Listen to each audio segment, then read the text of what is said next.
Boa noite a todos. Que o Mestre Jesus esteja conosco, nos auxilie a compreensão do tema da noite. Como Teodora falou, nós vamos conversar hoje sobre o pródigo e o egoísta. E esse tema está dentro da parábola de Jesus que fala sobre o filho pródigo. Quem não recorda, nessa parábola, Jesus conta que o homem tinha 2 filhos. E o mais novo pediu a parte da herança que lhe cabia e o pai lhe deu. E ele foi para o mundo. E nessa partida, vivendo as aventuras, ele gastou toda a parte da sua herança, os prazeres, satisfazendo suas vaidades, suas vontades. Até que ele se viu sem nada. E quando ele percebeu que não tinha mais dinheiro, ele passou a mendicância, pedinte, porque não tinha nem com o que comer. E ele foi trabalhar, cuidando de porcos. E quando ele via a comida dos porcos, ele notou que ele não tinha nem aquela lavagem para comer. E ele lembrou do pai e resolveu voltar. E assim fez o caminho de volta. Ao se aproximar da casa, ele pensou que iria pedir ao pai para poder ser tratado como um servo, trabalhar, porque ele sabia que trabalhando para o pai, teria pelo menos o alimento, que ele não tinha mais nada. Mas foi grande a surpresa dele, que ao se aproximar da casa do pai, o pai viu, avistou ele de longe, e o pai desceu correndo e abraçou aquele filho. E ele disse: Pai, pequei contra Deus e contra ti. Não sou digno de entrar na tua morada. Deixe que eu trabalhe como os seus servos. E o pai disse não. E o pai pediu aos seus servos que trouxesse um anel, uma túnica e que matasse um boi para comemorar o retorno daquele filho. Porque ele disse que o filho estava morto e agora revivia. E nós vamos estudar um pouquinho essa parábola. O que quer dizer pródigo? O que seria o egoísmo? E pródigo a gente sabe que é esbanjador, é uma pessoa que gasta além do que tem, ou gasta tudo que tem, sem se preocupar. Então a gente conhece que existem pessoas que são assim, não planejam, não pensam no amanhã, simplesmente vive o dia de hoje. Egoísmo, a gente sabe, como foi lido no Evangelho, que é uma das maiores chagas da humanidade. Ela é a base dos sentimentos que desequilibram o nosso espírito. E o egoísmo também é o excesso de apego ao próprio bem. O egoísta só enxerga primeiro a si, tudo para si. Se não estiver bem para ele, não serve. Mas a gente sabe que todos nós também temos um pouco de egoísmo. Quem de nós não pensa no primeiro os meus? Quando a gente já caminhou um pouquinho na escala da evolução, o nosso egoísmo já não é tanto em relação a tudo e todos. Geralmente a gente diz, primeiro minha família, primeiro os meus filhos, primeiro os meus. E a gente chama isso de cuidado, que na realidade não é só cuidado, é egoísmo. Porque a gente quer para os nossos filhos o melhor. E muitas vezes a gente não para pensar nos outros filhos também, de outras pessoas. Quantas vezes a gente já defendeu os nossos filhos, quando no íntimo sabíamos que estavam errados, mas eram os nossos. Para os nossos, a gente sempre tem uma desculpa. Então, isso também é uma forma de egoísmo. Quem é o filho pródigo e o filho obediente que ficou ao lado do pai da parábola? Como a gente viu que o filho mais novo foi quem pediu a parte da herança e foi para o mundo. O filho mais velho ficou ao lado do pai. E esse trabalhava junto com o pai.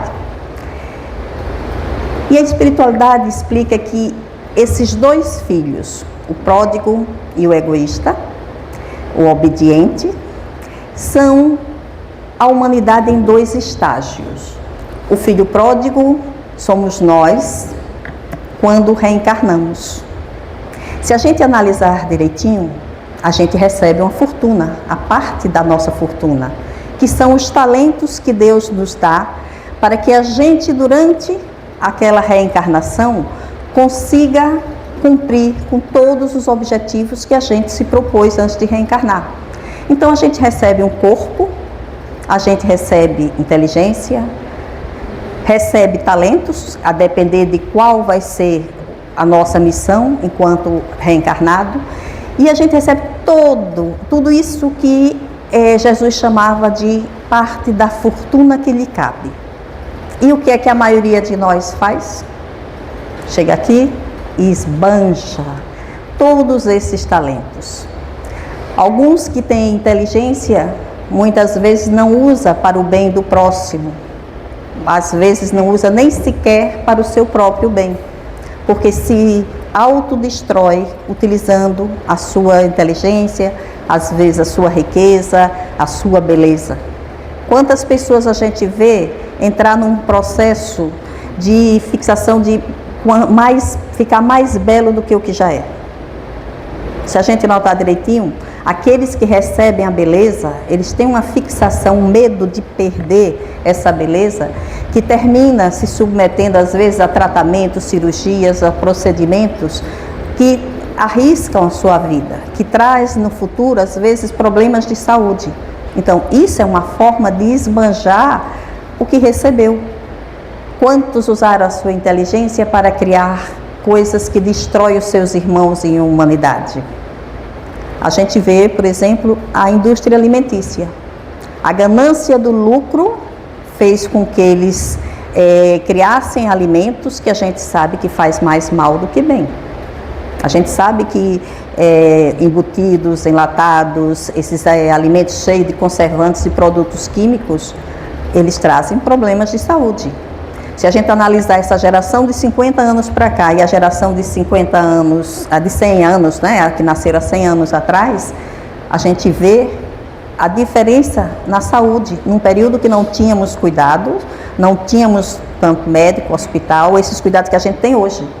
E hoje a gente vê que a geração de 50 anos para baixo, a gente vê quantos problemas de saúde tem.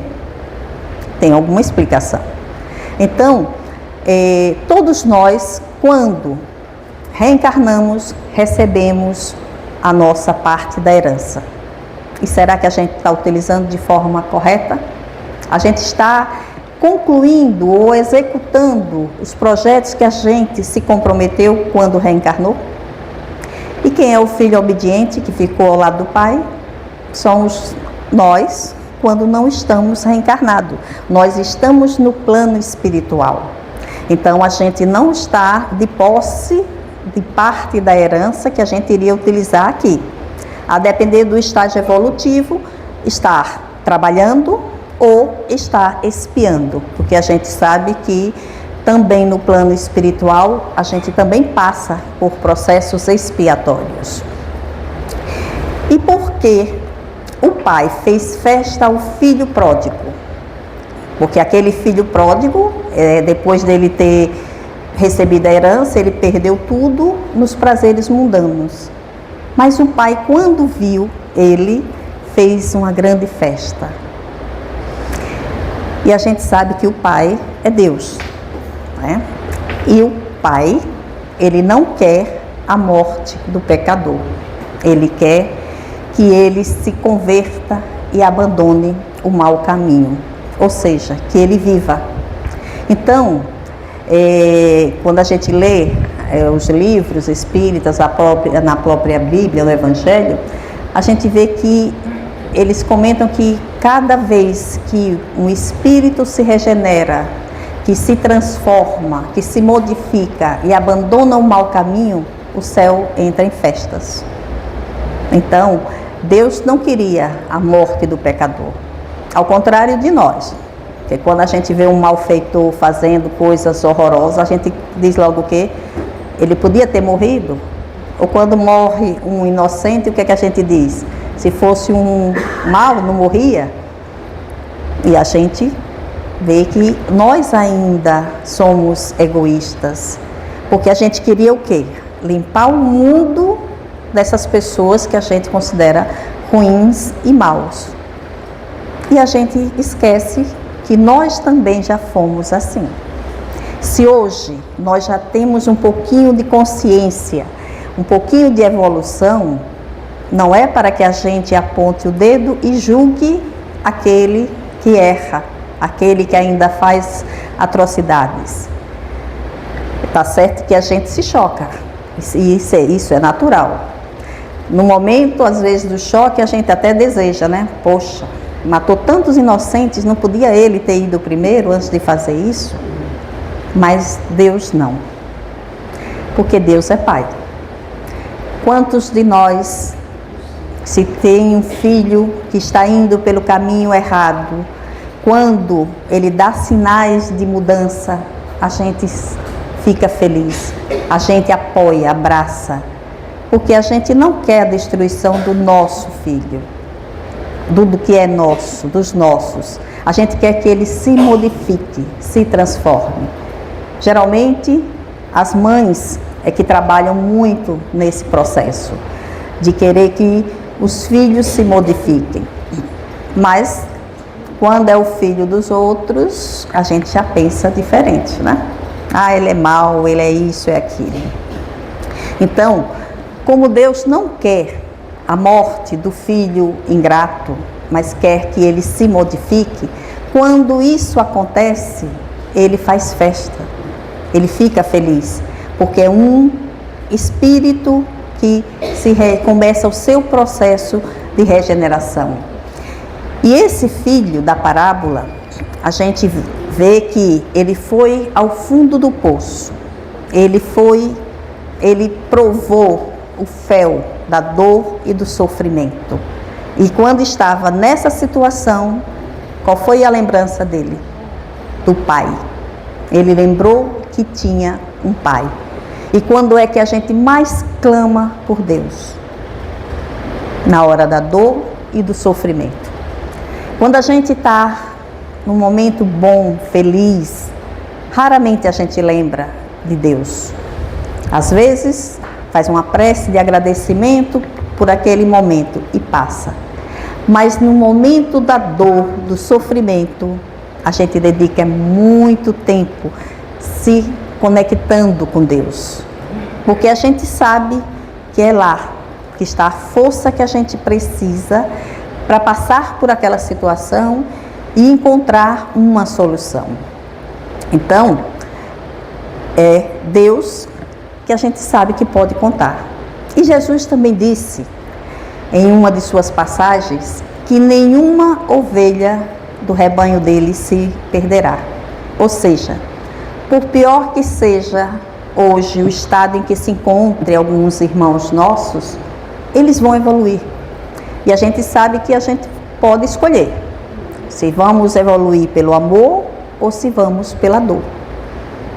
O nosso planeta, hoje, ainda no estágio em que se encontra, de provas e expiações, a maioria de nós evolui pela dor. Porque quando está tudo bem, a gente diz logo, o time que está ganhando não se mexe. Então a gente não quer mudar nada. Então se a gente estaciona porque está tudo ok, a gente não evolui. Porque o que a gente hoje considera que está bom, que é felicidade, ainda não é o suficiente. Nós vamos chegar ao estágio de Jesus. Então a gente vê como ainda estamos longe disso. Muitos de nós agradecem todos os dias a vida que tem. A estabilidade econômica, o teto, o pão, a família, e acha que já está bom. Mas não está. Por quê? Porque a gente está agradecendo que nós temos, o nosso, o meu e os outros. Então aí a gente vê como a gente ainda é egoísta. A gente percebe que está evoluindo quando a dor do outro também dói em nós. Quando o sofrimento alheio nos incomoda. Quando a gente ouve uma notícia ruim e aquilo impacta dentro da gente. Isso é sinal de que nós saímos daquele estágio de egoísmo ainda muito forte e estamos começando a enxergar o nosso semelhante. Isso é início de evolução. Então, parando para analisar, a gente vê que ainda falta muito, né? Por enquanto a gente diz o quê? Se não chegou na minha casa, está na casa do vizinho, para mim já está tudo bem. A guerra ainda está lá. Quando a gente vê falar de guerras do outro lado do planeta, o que é que a gente diz? Graças a Deus que não é aqui. Quando a gente devia estar, Senhor, o que podemos fazer para auxiliar esses irmãos que estão passando por essas dificuldades? Então a gente vê o estágio em que nos encontramos. Quando Jesus falou que nenhuma ovelha do rebanho dele se perderá, ele também explica como é que as ovelhas se desgarra do seu rebanho. Como é que uma ovelha se perde? Pelo apetite, em busca de alimentos, de grama.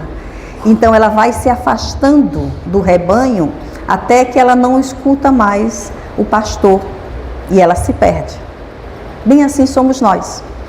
Como é que a gente se perde dos caminhos que Jesus veio nos ensinar? Pelos apetites, em busca dos prazeres, das alegrias, das futilidades que hoje, no nosso estágio de evolução, a gente considera como importantes para a nossa felicidade.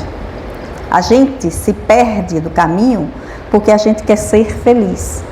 E o que é ser feliz no nosso estágio evolutivo? Ter estabilidade, ter prazeres, poder desfrutar das facilidades. Então, quando alguns não conseguem isso, eles entram em sofrimento. Quantas pessoas padecem porque não conseguem trocar o seu carro por um carro novo, porque não tem uma casa bonita, porque não tem um telefone de última geração. E isso para elas é um grande sofrimento. Então, analisando nós mesmos, verificando o que é que nos faz sofrer, a gente já consegue avaliar em que estágio nós nos encontramos. O que é que nos faz feliz? São as posses? É o ter? Se a gente ainda está nesse estágio, estamos ainda muito longe de seguirmos os ensinamentos do Mestre Jesus. E aquele filho pródigo, justamente ele pensava desse jeito: pegar a parte da fortuna que lhe cabia, da herança que ele tinha direito, e ir para o mundo buscar justamente a satisfação dos seus apetites. E foi o que ele fez. E qual a conclusão que ele chegou quando ele gastou toda a herança que ele recebeu? Que não tinha alcançado o que ele queria, que aquilo não era a felicidade verdadeira, que ele não tinha se melhorado em nada, que não tinha evoluído, que não cresceu em nada. E muitas vezes, quando a gente retorna para o plano espiritual, que faz a nossa análise da nossa reencarnação, da última reencarnação, é que a gente percebe quanto tempo perdemos em busca da satisfação das nossas necessidades materiais. A gente está tão envolvido com a nossa vida no dia a dia que a gente esquece que é espírito e que estamos aqui de passagem. Quantos de nós não quer nem ouvir a palavra desencarnar, morrer? E muitos espíritas, viu? Eu conheço alguns. Não falem em morte perto dele que ele se arrepia todo. E aí é que a gente percebe. A gente realmente sabe o que está fazendo aqui? A gente sabe para que reencarnou? Porque a gente se envolve tanto na nossa vida material que a gente esquece que somos espíritos passando por uma fase no corpo físico. E muitos chegam ao seu estágio avançado de idade corpórea e não percebe o que veio fazer aqui. E continua planejando e fazendo planos como se fosse ficar eternamente. Quantas pessoas já com mais de 70, 80 anos faz planos como se tivesse 30, 40, em vez de já estar se preparando e fazendo um balanço da própria vida. O que fiz, o que deixei de fazer, o que eu podia melhorar.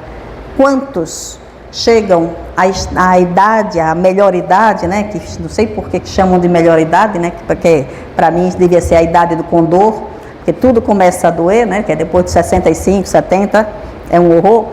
Então, chega a essa idade e continua com a mesma mentalidade de quando era adolescente. Os mesmos gostos, a mesma visão de felicidade, de diversão, não muda nada. Tem uns que querem até vestir as mesmas roupas de quando era adolescente. Não tem assim uma noção de que a gente está aqui para evoluir. E isso significa o quê? Se adequar a cada fase da vida, acumulando sabedoria. Muitos acumulam conhecimento. Isso hoje é fácil. A internet está aí, quem gostar de estudar, acumula muito conhecimento. Mas quantos estão acumulando sabedoria? Eu lembro dos avós, antigamente, que a gente, quando chegava perto, eles tinham tanta coisa para ensinar para a gente, tantas histórias que tinham fundo moral para a gente. Eu gostava de ficar sentada perto dos meus avós e ouvir eles contando o que fizeram na vida. A história, meu avô mesmo gostava de caçar, né? E sempre exagerava um pouquinho, né? Só faltou dizer que matou um elefante, porque tudo que era bicho que não existia aqui em Sergipe, ele já tinha matado, que era para a história ficar mais bonita. Mas ele contava situações da vida dele, contava coisas que traziam ensinamentos para a gente. E hoje, a gente vê que as pessoas não têm esse acúmulo de sabedoria, não tem mais essa paciência de passar para os ensinamentos que aprenderam. Por quê? Muitos sequer aprenderam alguma coisa. A gente vê hoje, às vezes, jovens mais maduros do que pessoas com idade madura. Então, a gente vê que a gente recebeu a herança, a gente veio para o mundo, está gastando toda a herança que recebeu. Alguns recebeu um corpo bem saudável e antes do final da jornada já destruiu tudo isso. Outros receberam a inteligência e em vez de utilizar ela para o seu crescimento e o crescimento daqueles que estão à sua volta, usou para ser esperto e dar golpes. Quantos filhos a gente não vê dando golpe nos pais, retirando o pouco que eles conseguiram para benefício próprio? Então, estão utilizando a herança que recebeu de forma errada. Esses vão retornar como mendigos, porque não souberam utilizar a herança que recebeu. E o que representa o filho obediente que ficou com ciúmes do tratamento que o pai dá ao filho pródigo? Porque quando o pai chamou os seus servos e mandou que trouxesse uma túnica, um anel para colocar no dedo dele, que matasse o boi, o filho mais velho, que o que ficou, estava voltando do campo. E quando viu aquela festa na casa, perguntou a um dos servos o que é que estava acontecendo. E ele disse: é teu irmão que voltou. E seu pai mandou matar um bezerro para poder fazer uma festa. E ele ficou com ciúmes. E o pai veio chamar ele: vamos, venha ver, seu irmão retornou. E ele disse: eu fiquei com o senhor, trabalhei com o senhor o tempo todo aqui, e o senhor nunca me deu sequer uma ovelha para que eu comemorasse com os meus amigos. E esse irmão meu, que foi para o mundo, gastou tudo que tinha, toda a parte da herança, ao retornar, o senhor faz uma festa e mata um boi para ele. E isso ele se revoltou. Isso quer dizer o quê? Nós sabemos que o filho pródigo e o filho obediente somos nós, em humanidade, em 2 estágios. Então, isso quer dizer que o filho obediente, ele retrata os espíritos egoístas, os falsos moralistas e os religiosos que querem o céu apenas para si. Quantas vezes a gente não já abriu a boca e disse para os pais ou para aquele que está próximo: eu que estou do seu lado, eu que faço tudo por você, que lhe ajudo. Os outros que não estão, é eles que você faz festa por eles. Quantas vezes, naquelas famílias numerosas, que tem vários filhos, os pais, geralmente, eles procuram estar mais atentos àqueles filhos mais rebeldes, aqueles filhos que fazem as coisas erradas. E aqueles filhos que procuram fazer tudo certinho, ajudando, ficam com raiva, porque diz: esse seu filho só apronta, mas o senhor ou a senhora defende ele o tempo todo. E a gente nessa hora não entende que o pai terreno é uma cópia, apesar de ser uma cópia bem diferente, fraquinha de Deus, mas é uma cópia.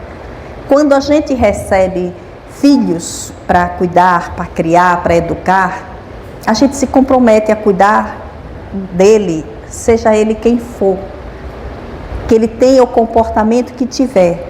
Nós aceitamos esse compromisso. Então, esse irmão obediente que ficou, na realidade, ele é muito egoísta. Porque em vez de ficar feliz, porque o irmão que estava perdido, que saiu pelo mundo, que cometeu vários erros, se arrependeu e foi pedir perdão ao pai e pedir para voltar, ele foi com raiva porque o pai aceitou. Ele queria que o pai exortasse ele da casa dele e não deixasse ele entrar. Que não tratasse ele com amor, com alegria por ele ter voltado.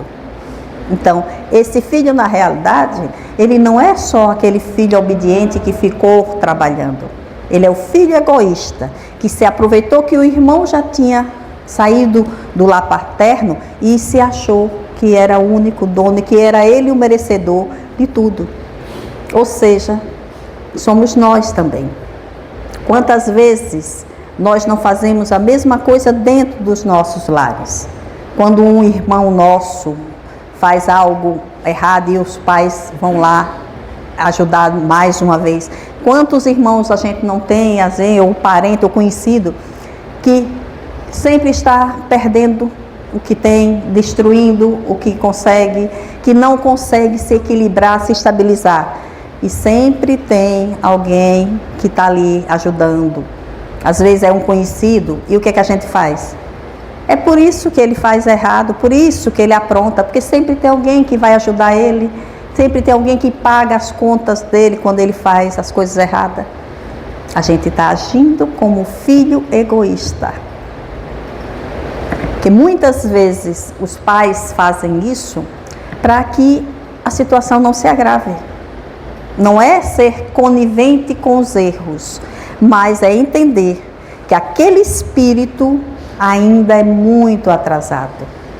Ainda é igual aquela ovelha que se desgarra do rebanho, vai em busca dos prazeres. E se a gente fosse exortar ele, se a gente fosse expulsá-lo da nossa companhia, do nosso convívio, como ele iria evoluir? Já imaginou se Deus fizesse a separação como a gente gostaria, né? Todos os ruins desse lado, todos os bons aqui.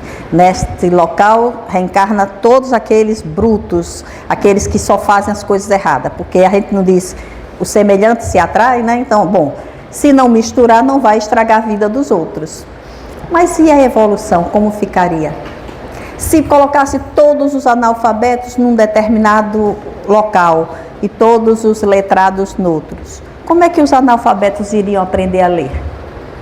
Como é que a gente iria aprender a ser bom se a gente só reencarnasse no meio dos maus?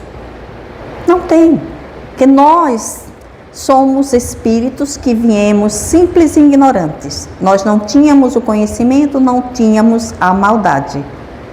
E à medida que a gente foi reencarnando, com aqueles semelhantes, a gente foi aprendendo de um as coisas boas, do outro as coisas ruins.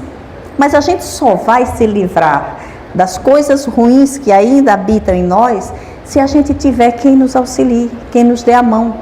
Porque se a gente só encontrar pelo caminho quem nos empurre, quem nos passe a perna, como a gente vai se melhorar?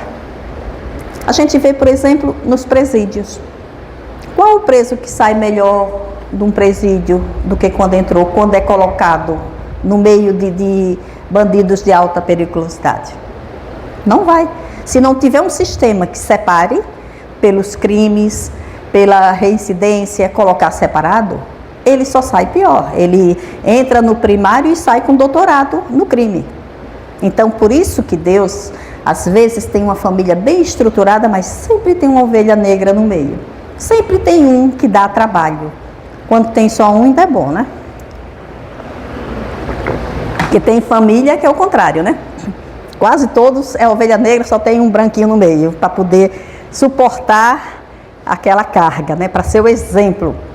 Vai ser aquele que vai ser o crucificado, mas que se propôs aquela situação.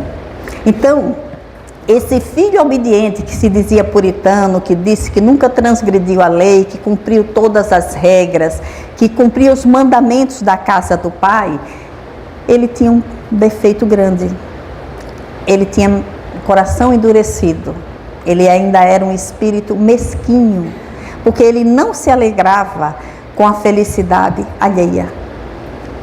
Ele não se sentiu feliz porque o irmão retornou transformado, porque ele já se achava superior ao irmão. E às vezes a gente se coloca nessa situação. Quando a gente tem no nosso meio aqueles que não conseguiram, digamos, alcançar o patamar material que a gente conseguiu, quantas vezes a gente não aponta o dedo e não diz, não se esforçou o suficiente, teve as mesmas oportunidades que eu tive e não aproveitou. Mas será que foi simplesmente porque não quis aproveitar? Se a gente estudar um pouquinho a evolução do espírito, a gente sabe que cada um de nós está num estágio diferente. O que é fácil para mim pode ser muito difícil para o outro. Se você tem uma habilidade de aprender rápido determinadas coisas, o outro pode ter uma grande dificuldade. Então, se a gente ainda está num estágio egoístico de achar que todos podem fazer a mesma coisa que nós, a gente vai apontar o dedo. E se a gente olhar à nossa volta, a gente vê que nós temos habilidades diferentes. Tem pessoas que têm facilidade de fazer trabalhos manuais. Tem outros que as mãos parecem de ferro, não conseguem fazer nada. Tem pessoas que têm facilidade para desenvolver o intelecto. Tem outros que parecem uma porta, não aprende. E não é porque não quer, é porque ou naquela reencarnação ele não veio com esse propósito, então veio com um certo bloqueio, ou o estágio dele evolutivo não chegou a tanto. E às vezes estão reunidos todas essas pessoas dentro da mesma família. Quantas vezes a gente olha assim um grupo e faz, olha, filho do mesmo pai, da mesma mãe, não tem um igual. As habilidades são totalmente diferentes, os gostos são diferentes. E esse irmão dele, da parábola, que se dizia obediente, que seguia todos os mandamentos, na realidade ele era uma pessoa muito egoísta. Porque ele que achava que o certo era fazer como ele fez. Ficar ali na casa do pai, não se aventurar, não ir em busca de nada. Ou seja, se analisarmos direitinho, ele era preguiçoso, porque estava cômodo. Tinha a casa do pai, tinha as terras, trabalhava ali, tinha o conforto, tinha toda a segurança que o pai dava. Ele não se arriscou. O outro não, se aventurou, não se deu bem, porque cometeu muitas coisas, fez muitas coisas erradas, mas foi em busca. Quando a gente reencarna, a gente mergulha num terreno novo. A gente não tem certeza que vai conseguir cumprir com todos os compromissos que a gente assumiu, mas a gente tem que vir, porque senão a gente não evolui. Se ficássemos somente no plano espiritual, no estágio que estava, confortavelmente, com medo de errar, com medo de arriscar, a gente estacionava. Então a reencarnação é uma forma da gente evoluir. E Deus nos dá o esquecimento justamente para que não se torne mais pesado o fardo.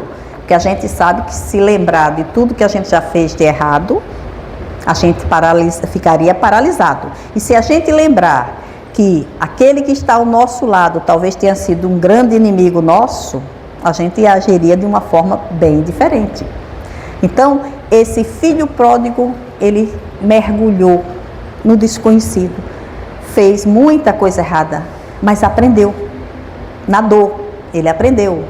O filho obediente estava ali, parado, não fez nada de diferente e não aprendeu nada. É tanto que aquela capa de filho bom, obediente, era só um verniz que se mostrou na primeira prova, quanto que ele era mesquinho e egoísta.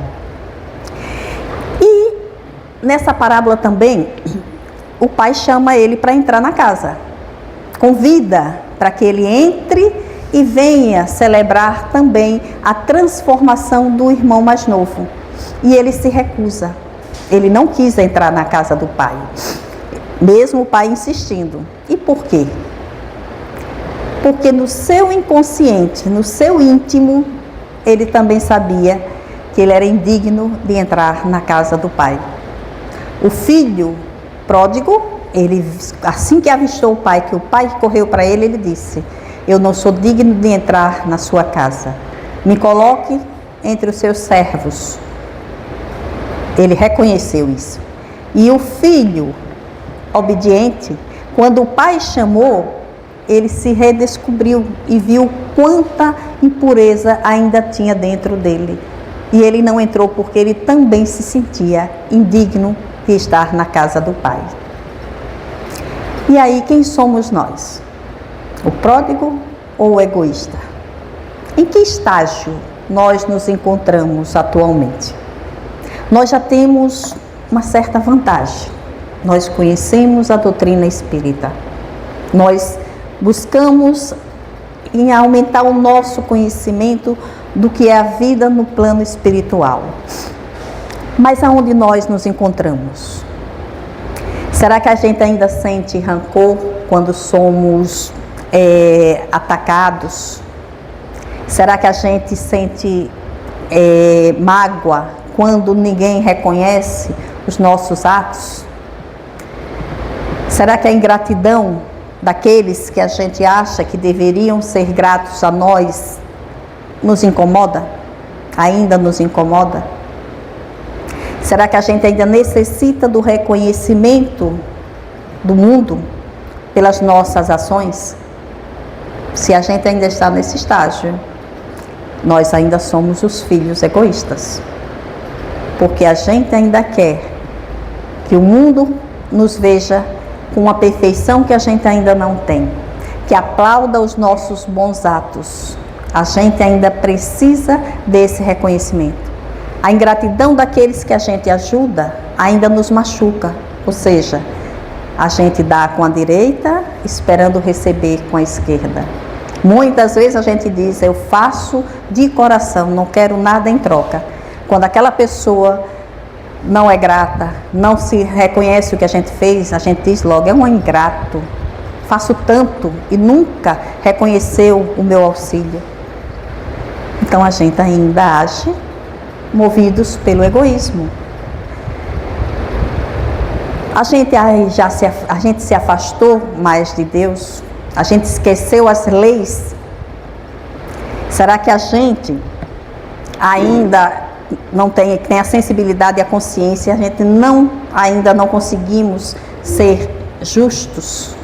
Não sabemos ainda discernir entre o bem e o mal? Será que a gente ainda gasta toda a nossa herança somente para satisfazer os nossos prazeres? Será que a gente hoje, tudo que recebe de benefícios divinos, a gente não dá importância?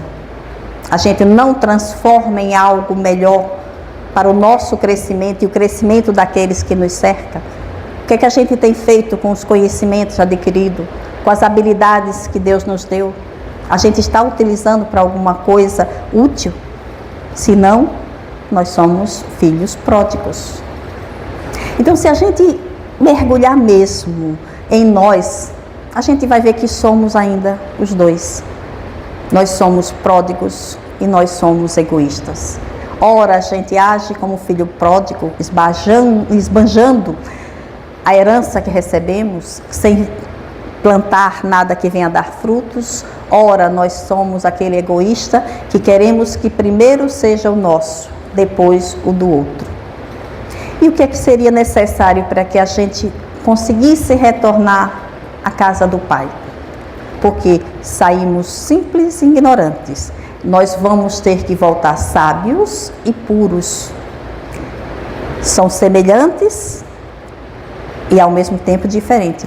Esse meio caminho, que é o que nós estamos percorrendo, nós ainda somos pródigos e egoístas. E como a gente pode reiniciar essa marcha, retornar de novo à casa do Pai? Ou seja, retornar a cumprir com as suas leis, com aquilo que está na nossa consciência e que a gente costuma abafar. Primeira coisa, a gente ter consciência das nossas faltas, dos nossos erros e começar a se arrepender, porque quando a gente começa a ter arrependimento sincero, a gente já começa a não repetir. Somente quando aquilo toca o nosso coração, quando esse arrependimento vem com força, que a gente olha para trás e faz isso, eu não vou repetir na minha vida. Seja esse arrependimento vindo através do amor ou da dor, mas quando ele é sincero, a gente já dá o primeiro passo para não cometer mais aquela falha. Resignação diante das provas. Essa é a parte mais difícil, porque nós costumamos reclamar muito das dores e dificuldades pelas quais nós passamos, porque nós não conseguimos compreender por que conosco e os outros. Aí é quando a gente olha para aqueles nossos irmãos perdidos, né? Que estão, digamos que, gastando a fortuna deles, a herança deles. E a gente diz, por que não com eles? Por que eles, mesmo fazendo tanta coisa ruim, não têm o fardo que eu tenho? Que eu já estou caminhando, buscando o caminho certo, seguindo pelo menos algumas regras. A gente já obedece às regras da sociedade, porque a gente já conhece as leis, e a gente está começando a seguir alguns ensinamentos de Jesus. E aí olha aquele fardo pesadíssimo nas nossas costas e faz, por que eu? Justamente porque nós somos aquele filho pródigo que já gastou a herança, se arrependeu e estamos retornando. Só que esse caminho de retorno até chegar à casa do Pai é cheio de provações, de expiações. O filho pródigo foi ter que comer junto com os porcos, foi ter que pedir o alimento, mendigar, ele que era rico, porque ele pegou a herança dele. Então, esse caminho doloroso que a gente está percorrendo hoje, com esse fardo pesado, é justamente o caminho de volta. Então, quando a gente tem resignação, porque a gente sabe que Deus não erra. Não existe nada que Deus faça que é errado. E Jesus disse que não cairia uma folha de uma árvore sem a permissão dele. Então, se eu estou passando por provas pesadas, é pelo consentimento dele. Ele sabe. E se ele botou nos meus ombros, eu tenho condição de carregar. Talvez se eu não reclamasse tanto, se eu fosse mais resignado, esse peso pesaria menos. Porque a gente junta o peso das provas com o peso da revolta. Então isso mina a nossa energia, a nossa força. Se a gente desenvolver mais a resignação, aquele peso vai pesar menos nos ombros, porque eu tenho mais energia. Verifique que numa discussão a gente se desgasta mais do que quando a gente diz, eu vou deixar para lá, seja lá o que Deus quiser, vou deixar passar, porque não vale a pena eu tirar minha paz. Aí a gente percebe que Se a gente se resignar, aquilo que a gente não pode modificar, não está nas nossas mãos modificar, esse fardo começa a pesar menos, porque os ombros se fortalecem.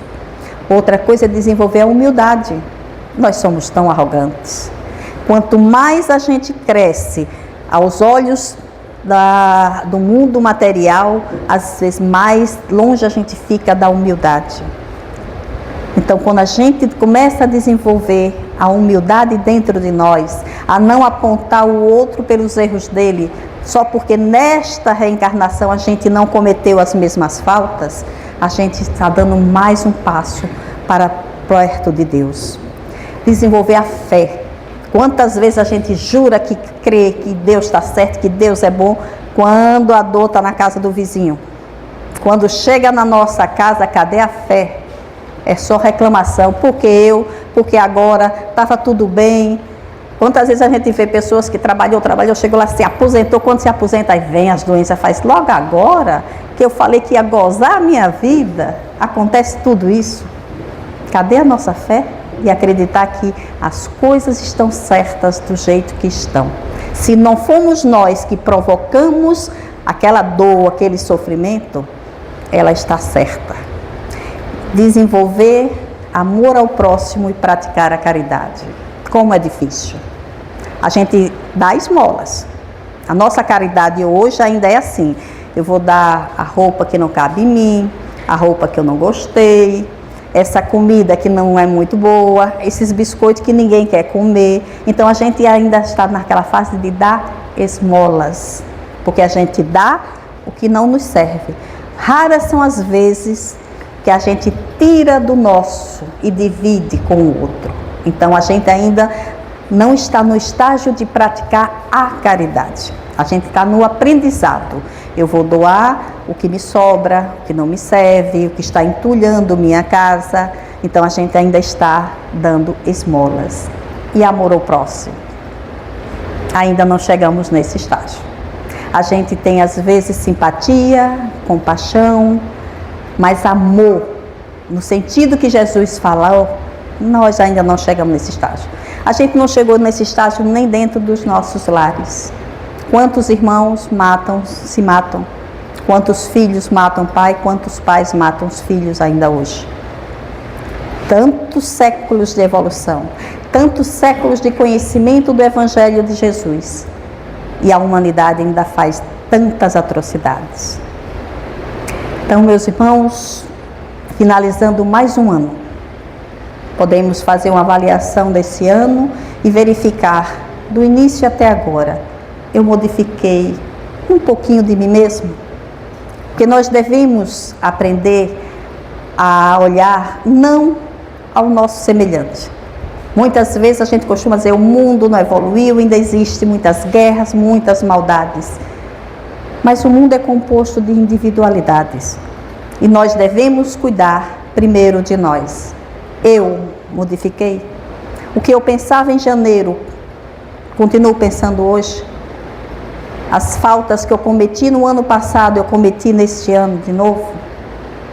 Eu modifiquei um pouquinho o meu egoísmo, eu diminuí um pouquinho. Eu já consigo sentir a dor do meu semelhante, porque amor, no sentido que Jesus nos ensinou, a gente ainda vai levar alguns milênios para chegar lá. Mas a gente já pode começar a desenvolver empatia, compaixão. Não ficar feliz porque eu tenho o meu teto, eu tenho a comida, minha família está bem, meus filhos estão saudáveis. Ficar feliz quando a gente vê, olha, acabou uma guerra num determinado país, tal local não existe mais fome. A carência material do mundo está diminuindo. É isso que tem que fazer a nossa alegria. Aí sim, quando a gente começar a olhar além de nós mesmos e dos nossos e vermos as necessidades, as dores e os sofrimentos da humanidade como um todo, aí sim, a gente está deixando de ser o filho egoísta e o filho pródigo e estamos começando nossa caminhada de retorno ao Pai. E que nesse próximo ano que se inicia, a gente possa entrar mais fortalecido na fé, na caridade, na humildade. Que a gente consiga praticar isso primeiro dentro dos nossos lares, porque a gente já estará ajudando a transformar várias almas. E essas almas serão multiplicadores. Porque não adianta a gente querer modificar os que estão fora e a gente negligenciar os que estão perto de nós, os nossos próximos mais próximos. Muita paz, que Jesus nos ampare e que esse próximo ano seja de prosperidade espiritual. Obrigada.